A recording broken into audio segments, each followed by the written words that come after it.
Welcome to the Calm Analytics channel. I'm Boris Tizengauzen. Today is September 16th, and we have a lot of interesting news. In this episode, how Lukashenko and Putin set up China, drones have once again been spotted over Poland, and the European Union is discussing a complete ban on entry for Russians. Orban has gotten himself into serious trouble, and Putin needs a new shield. What happened to the old one, and why does he need a new one?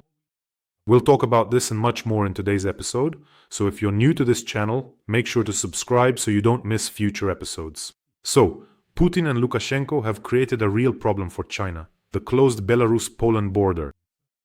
An entire Chinese foreign minister flew to Poland to resolve this issue.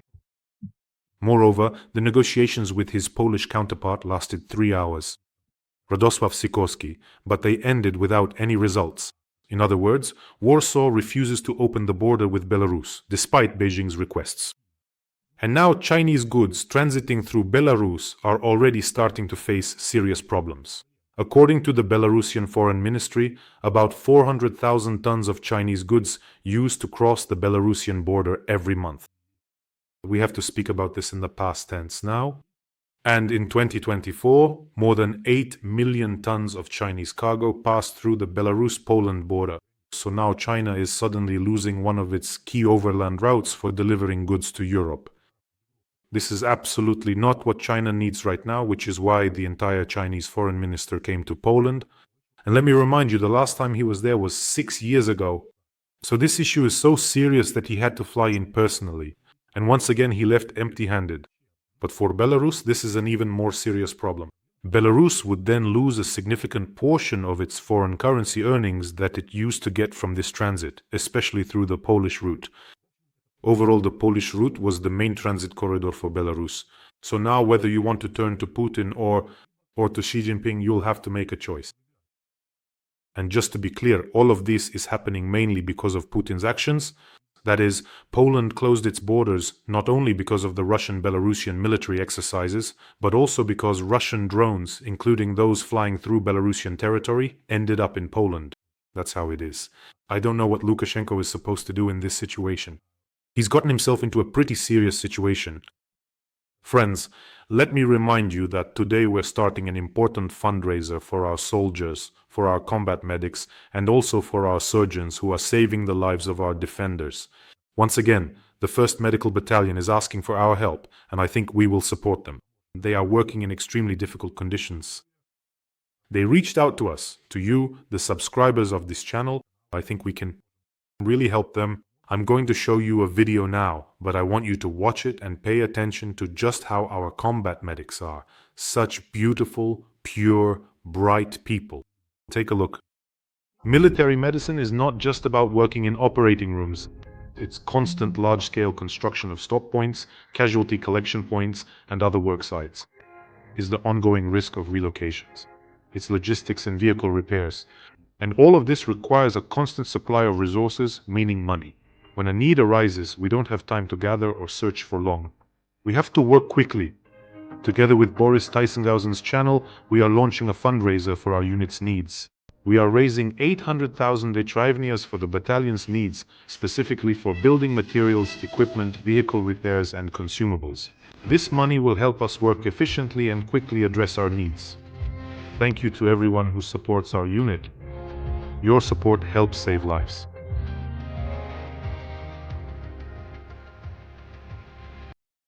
Let's help the 1st Medical Battalion. Wonderful people serve there and save lives. In this case, every donation you make can save someone's life. Here, that's true in the most literal sense.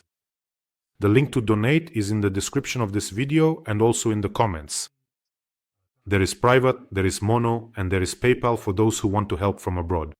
As always, I want to say a huge thank you to you from myself and from our soldiers. And if you don't see the payment details, here is a QR code. It leads directly to the donation page.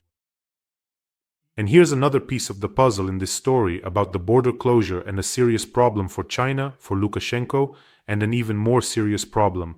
Over Polish government buildings, a drone was neutralized, according to Prime Minister Tusk. According to him, 2 Belarusian citizens have been detained in connection with this incident. What on earth is going on?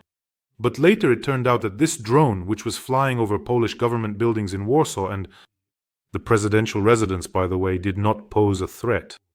Well, it's clear that right now any drone will be viewed as a reconnaissance UAV, especially since who knows what it was filming there. Especially if these drones are flying over military sites or government buildings, it's all quite logical. However, it's important to understand here that Poland has found a very serious lever of influence on Russia through China, and on Belarus through China as well.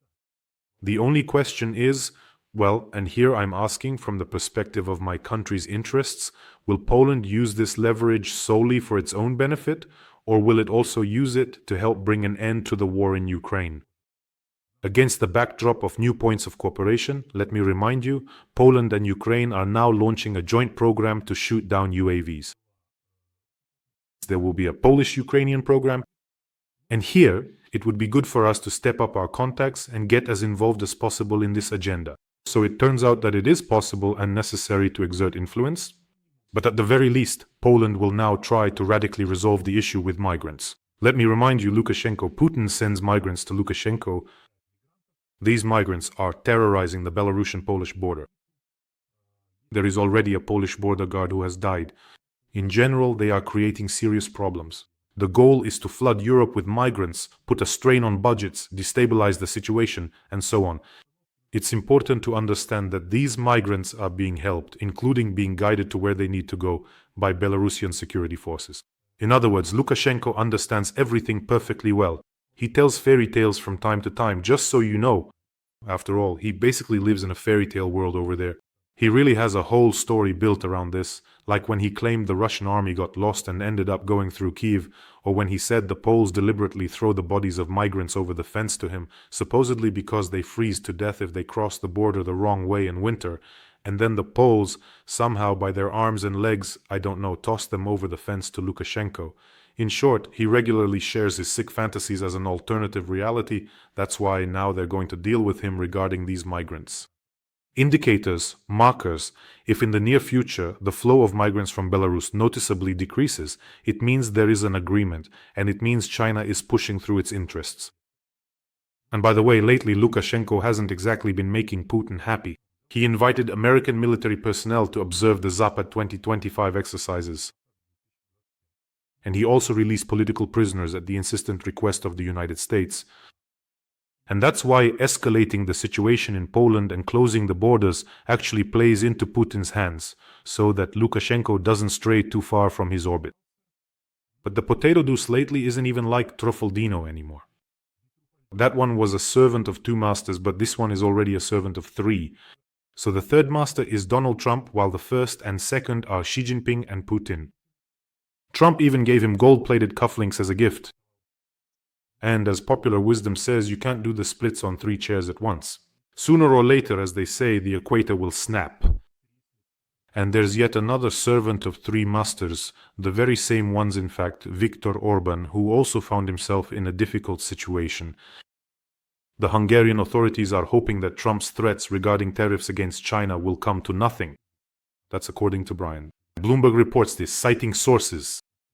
So, do they know something that makes them think it will all come to nothing, or are they just hoping for that? Good question. Trump's message puts Orban, the US president's ideological ally, in a particularly difficult position.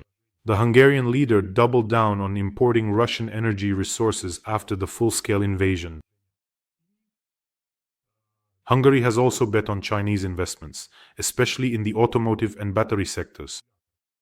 So basically, he has to support Putin with his energy resources as well. And he's also gotten deeply involved with China so that tariffs against China won't be imposed.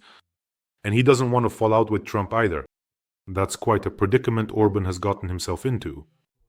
So at this point, he's really being stretched to the limit. By the way, friends, don't forget to subscribe to this channel. Be sure to subscribe and get your dose of calm in our friendly conversation. Besides, it also helps promote the channel. And just so you have absolutely no doubt that the Ukrainians are ultimately to blame for everything, the official version being put forward is that Ukrainians somehow managed to intercept Russian drones in Belarusian airspace, completely reprogrammed them, and then deliberately sent them onward to Poland, a narrative that is already being voiced even at the highest official levels. So I quote, from the Russian embassy in London. The Ukrainian leadership has the means to send drones toward Poland under a false flag. This is from the Russian embassy in London. Obviously, Russia could not have been interested in this. On the contrary, the Kyiv leadership has a whole range of reasons and opportunities to carry out such an operation under a false flag. It's not hard to list them. These reasons, listen, if Ukraine really has all these tools, then why doesn't Ukraine just turn all the Russian drones around and send them back toward Russia? If we have such capabilities, we'd gladly turn them all around. What is it now? 800, 810 already launched, and send them back to the Kremlin just to see how it goes. But I think at least a few 1.5-meter ones. Applause. Putins of all shapes and sizes would be jumping out of the Kremlin windows, their heels clacking as they scatter across the Kremlin courtyard. And also, look at the kind of logic the Russian embassy in London is using. The logic that Russia couldn't possibly have been interested in this. But that's not the logic of Putin's Russia at all.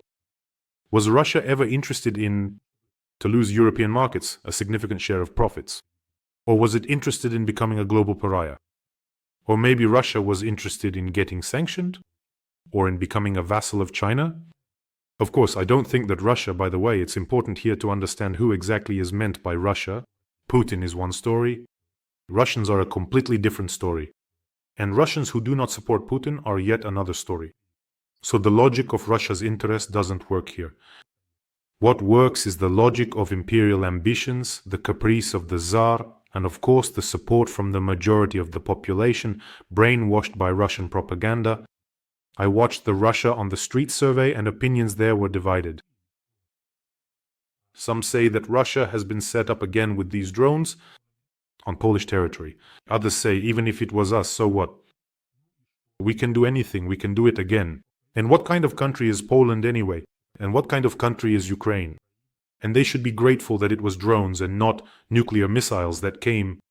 That's how they think.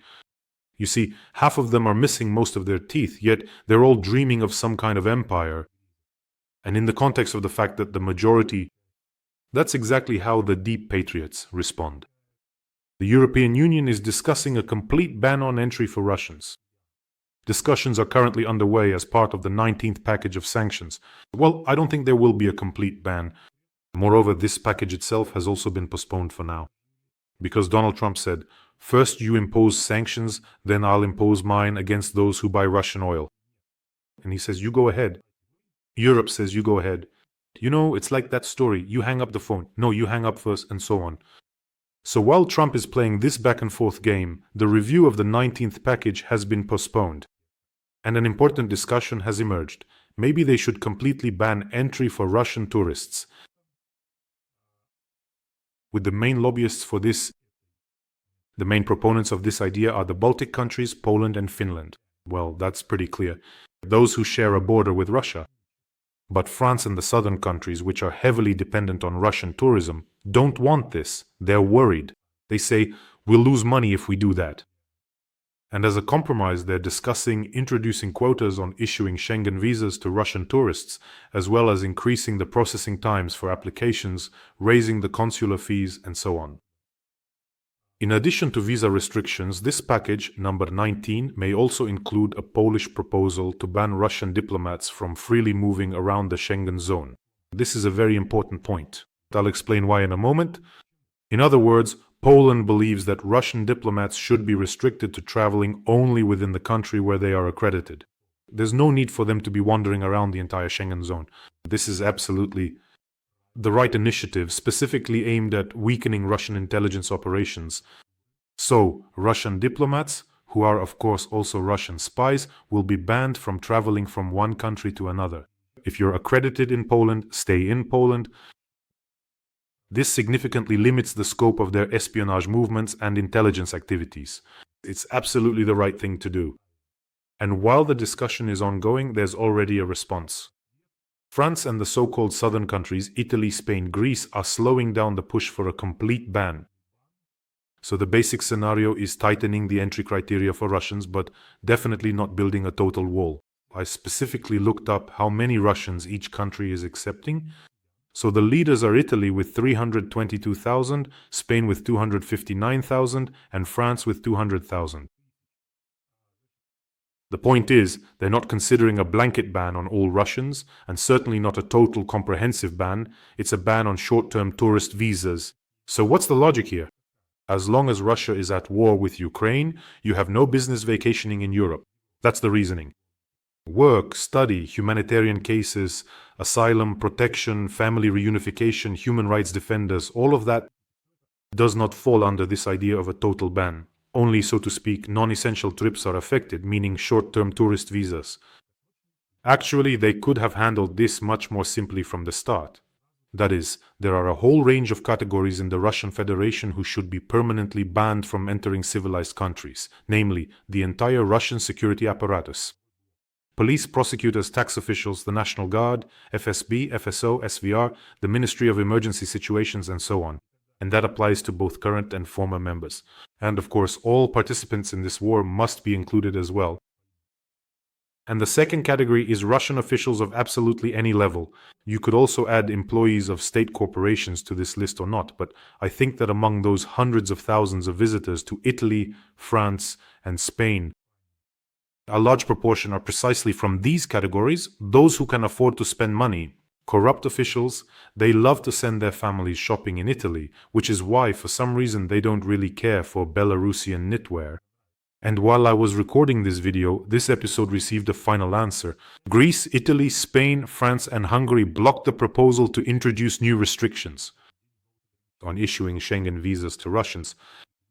Well, how could they not block it?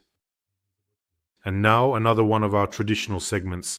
Russia is creating yet another shield. Or maybe a bull shield, I don't know. So, since now there are threats to Russia coming from everywhere, from absolutely everywhere, including bacteriological threats, we remember the role of Ukraine and those mosquitoes. The biolabs, which, by the way, were never actually found, Russia is creating a sanitary shield. So Putin was told about the creation of this sanitary shield against biological threats. And the head of Rospotrebnadzor Popova reported to Putin that the project started in 2021. Actually, they still need about 4 more years, but everything is going according to schedule, which is great. Soon there will be a sanitary shield. This report is a classic example of a Russian official's report. All the points are being implemented on time, as always. We just need, let's say, X more years and X billion rubles, and everything will be done. That's how the reports went about the Russian tablet, which has disappeared somewhere. Same with the Russian platform that was supposed to replace YouTube. It never came to be. Same with the so-called iPhone killer. Same with everything else. All the reports went like this. We need a few more billion, and soon everything will be ready. Putin knows that in the end there will be no sanitary shield at all.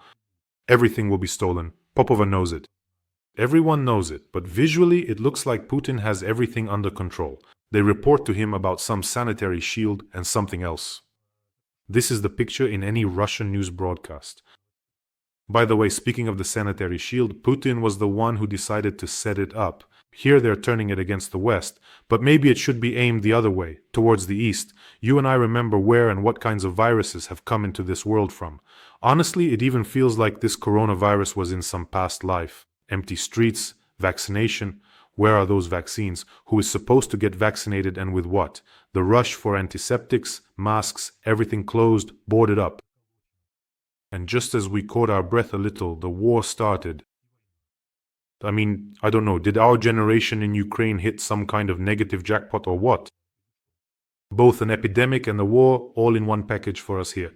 As they say, all that's left is a meteorite strike and an alien invasion, but we'll survive that too. I don't know how our generation is going to turn out.